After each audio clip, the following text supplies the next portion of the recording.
6:45. This is the Sri Lanka Broadcasting Corporation. The news edited by Lal Malavarachi, assisted by Sanjay, and read by Geethanjali Ramnayaka. The headlines.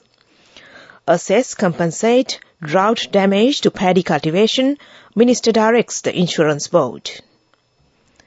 The Cabinet nods to release water from the Samanalawa Reservoir for agriculture purposes. The Uma Oya hydropower project will add 120 megawatts to the national grid.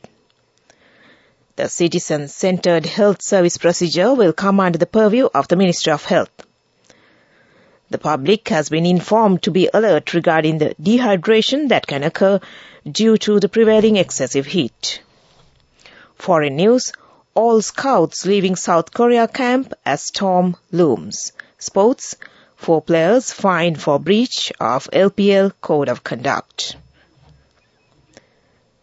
Agriculture Minister Mahinda Amaravira directed the Agriculture and Agrarian Insurance Board to immediately assess the damage caused to the paddy cultivation by the drought. This follows a discussion Agriculture Minister Mahinda Amaravira had yesterday with the farmer representatives of the Anuradhapura district at the Anuradhapura district secretariat. The representatives of the farmers' organisation told the minister that due to the effects of the drought in Anuradhapura as well as in several other districts, the damage to paddy cultivation has increased. Therefore, compensation would have to be given to the farmers. Accordingly, the Agriculture Minister instructed Agriculture and Agrarian Insurance Board Chairman WMMB Veerasekara to immediately assess the damage caused to paddy cultivation by the drought island-wide.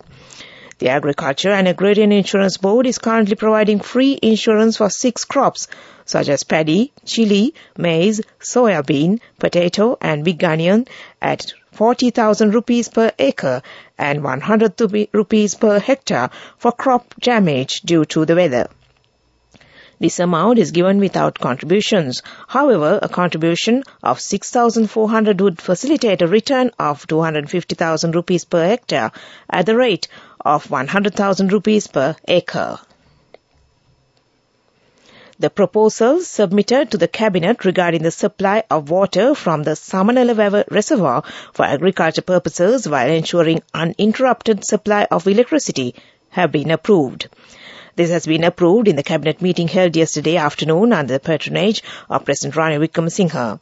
4 alternative proposals have been discussed regarding the uninterrupted supply of electricity and water for agriculture and the release of water for drinking purposes under the present weather conditions. Power and Energy Minister Kanchana Wijesekara and Agriculture Minister Mahinda Amaravira have presented these proposals to the Cabinet. According to this, arrangements have been made to provide the maximum amount of water needed for agriculture from the Samanalawa Reservoir and the State Minister for Energy D.V. Chanaka. A special discussion regarding the management of impact of the dry spell on the release of water from the Samanalawa Reservoir and power generation due to the drought was chaired by Power and Energy Minister Kanchana Wijesekara yesterday with the participation of the State Minister for Energy D.V. Chanaka. The Ceylon Electricity Board and the Irrigation Department are planning to release the required water from the Samanalawa and agriculture and irrigation purposes while developing a joint program to provide continuous electricity.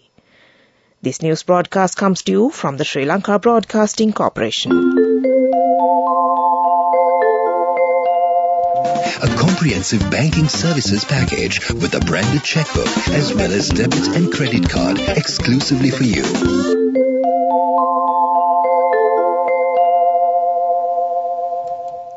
The Uma Oya hydropower project has been completed. The ambassador of Iran to Sri Lanka, Hashim Ashtazadeh, informed Prime Minister Dinesh Gunawardena that the project can be implemented at the end of this year. He expressed these views at a meeting held in the Temple Trees with the Premier and the representatives of the relevant company. Accordingly, 120 megawatts will be added to the national grid. This would further provide irrigation to over 50,000 acres of land. 2 groups of experts would inspect the Uma Oya project within the next 2 months, after which electricity generation and provision of irrigation would commence soon. The citizen-centered health service procedure will come under the purview of the Ministry of Health with effect from 31st of December 2023. This project was implemented in 600 hospitals island-wide with the financial assistance of the World Bank. This project is aimed at reorganizing and strengthening the primary health service of the island within 4 years. The director of the project, Dr. JMW Jayasundar Bandara, disclosed that 1.3 million citizens have been tested for non-communicable diseases within a given period. All the citizens above 35 will be issued a health report, and the relevant data will be included in a general database. The Lady Ridgeway Hospital consultant pediatrician Dr. Deepal Pereira advised the public and parents to provide more fluids and adequate minerals to prevent children from getting dehydrated and suffering from heat shock during the present hot weather conditions. Addressing the media, he requested the people to provide more water for their children. Excessive perspiration occurs when people are engaged in paddy cultivation, road construction, school children playing in playgrounds, or training sessions. Failure to take sufficient fluids and minerals could lead to critical health complications such as fatigue, headache, drowsiness, vomiting, body pain, insomnia, increased sleepiness, and loss of appetite, Dr. Pereira said. If children play on the road without drinking water, they could suffer from dehydration and heat shock conditions. And that ends local news for now. Elevate your life with People's Bank Excelsior. A comprehensive banking services package with a branded checkbook as well as debit and credit card exclusively for you. The main news story is brought to you by Siddhalepa Vedamahatmya. Health Minister Dr. Keheliya Ramukwala noted that steps will be taken to stop emergency procurement of drugs soon. The Health Minister said this while participating in a special press conference held in Colombo recently to explain the controversial situation in the health sector and its measures taken to do away with drug shortage. Minister Dr. Keheliya Ramukwala said that aiming to supply essential medicines, an amount of $200 million was allocated to import essential medicines from the $1,000 million credit facility received from the Indian government.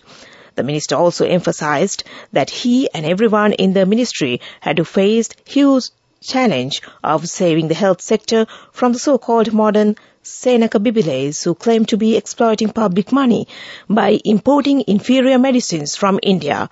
And that was the main news story. The main news story was brought to you by Siddhalepa Vedamahatmya. Watch Life is brought to you by CIB Janajaya Vasana. Unbelievable discounts and offers throughout August from CIB Janajaya Vasana. Come today itself.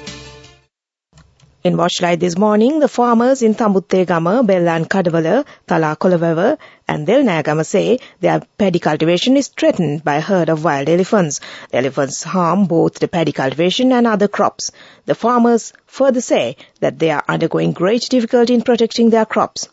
They request the Divisional Secretary of Tambuttegama to attend to this matter. And that came to you in Watchlight. CIB Janajaya Vasana.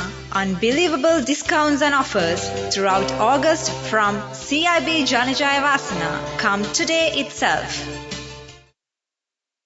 On to world news. In the headlines, all scouts leaving South Korea camp as storm looms.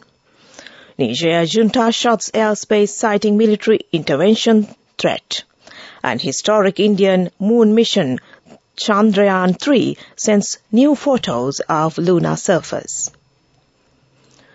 Thousands of scouts at an international event in South Korea are being evacuated from a campsite due to an incoming tropical storm. Several countries, including the UK, had already left, blaming high temperatures and poor sanitary conditions at the camp. UK Scouts Chief Executive Matt Hyde said he felt let down by organisers and UK activities had been set back years.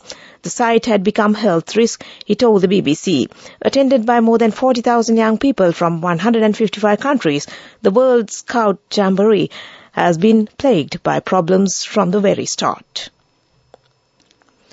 Nigeria's coup leaders have closed the country's airspace until further notice, citing the threat of military interventions from the neighbours. It comes after the ECOWAS group of West African states demanded President Mohamed Bazoum be reinstated on Sunday. ECOWAS had warned that the junta could face military action and will now meet on Thursday to discuss next steps. Meanwhile, Mali and Burkina Faso, both also ruled by juntas, said they would send officials to Niger in solidarity. India's space agency has released the first image of the moon taken by the Chandrayaan-3 spacecraft, which entered the lunar orbit last Saturday. The images show craters on lunar surface getting larger and larger as the spacecraft draws closer. Chandrayaan-3 landers and rover are due to reach the surface on the 23rd of August. If successful, India will be the first country to perform a controlled soft landing near the South Pole. Back to the headlines of the world news. All scouts leaving South Korea camp as storm looms. Nigeria junta shuts airspace citing military intervention threat. And historic India moon mission Chandrayaan-3 sends new photos of lunar surface. And that ends World News.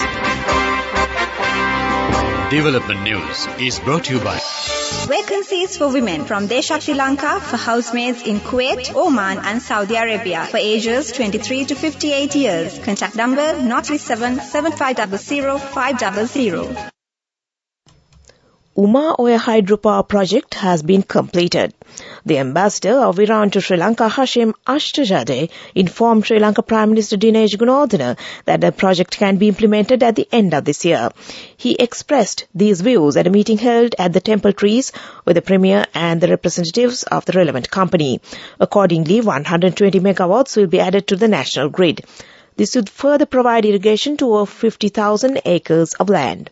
2 groups of experts would inspect the Uma Oya project within the next 2 months, after which electricity generation and provision of irrigation would commence soon. And that was Development News. Vacancies for women from Desha Sri Lanka for housekeepers, home cooks, caretakers and home nurses in Kuwait, Oman, Saudi Arabia and Singapore for ages 23 to 57 years. Salaries starting from 156,000 rupees. Interviews with foreign agents are now on. Come whether you have a passport or not. Branches, Colombo, Kurunagala, Anuradhapura and Matara. Contact number 037 500 500.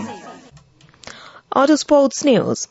Sri Lanka Cricket has announced that 4 players, including Kusal Mendis and Chamika Karunaratne, have been charged for breaching the LPL Code of Conduct during 2 separate matches of the ongoing Lanka Premier League 2023. 3 players were charged for breaching the LPL Code of Conduct during the match played between Dambulla Ora and Colombo Strikers on the 5th of August 2023 at PICS in Kandy. Hassan Ali of Dambulla Ora was fined 15% of his match fee and given 1 demerit point under clause 2.21 of the LPL Code of Conduct.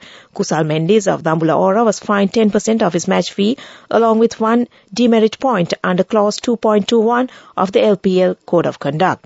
Chamika Karunaratne of the Colombo Strikers was fined 30% of his match fee along with 2 demerit points under clause 2.6 of the LPL Code of Conduct.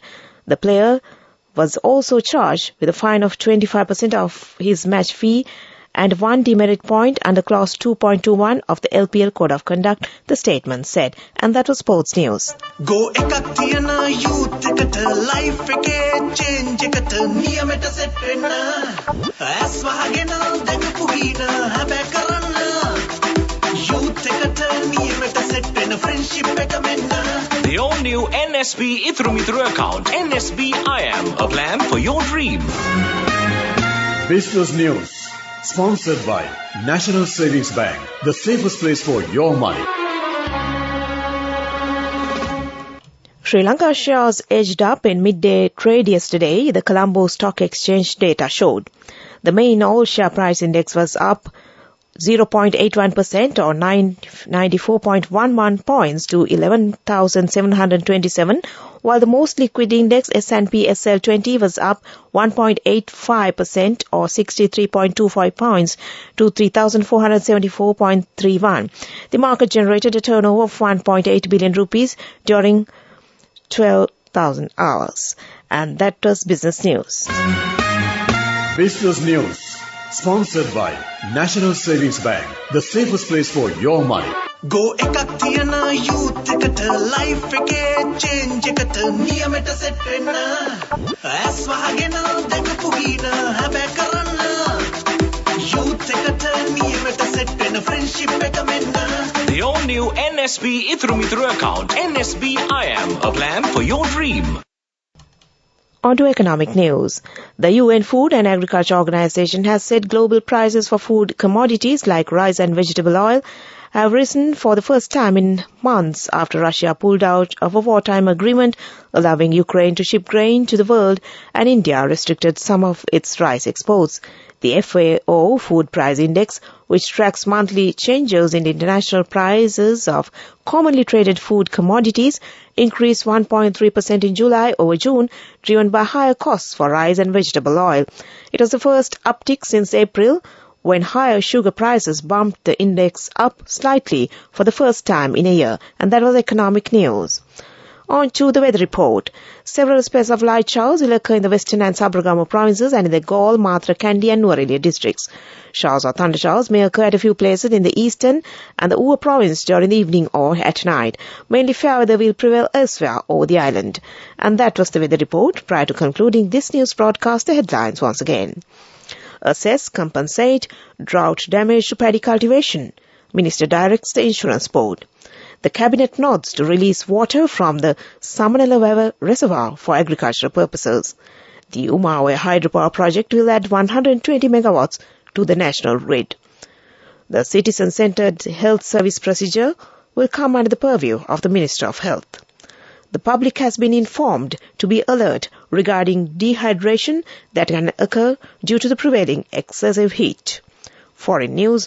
All scouts leaving South Korea camp as storm looms. Sports, 4 players fined for breach of the LPL Code of Conduct. And with that, we end this news broadcast from the Sri Lanka Broadcasting Corporation.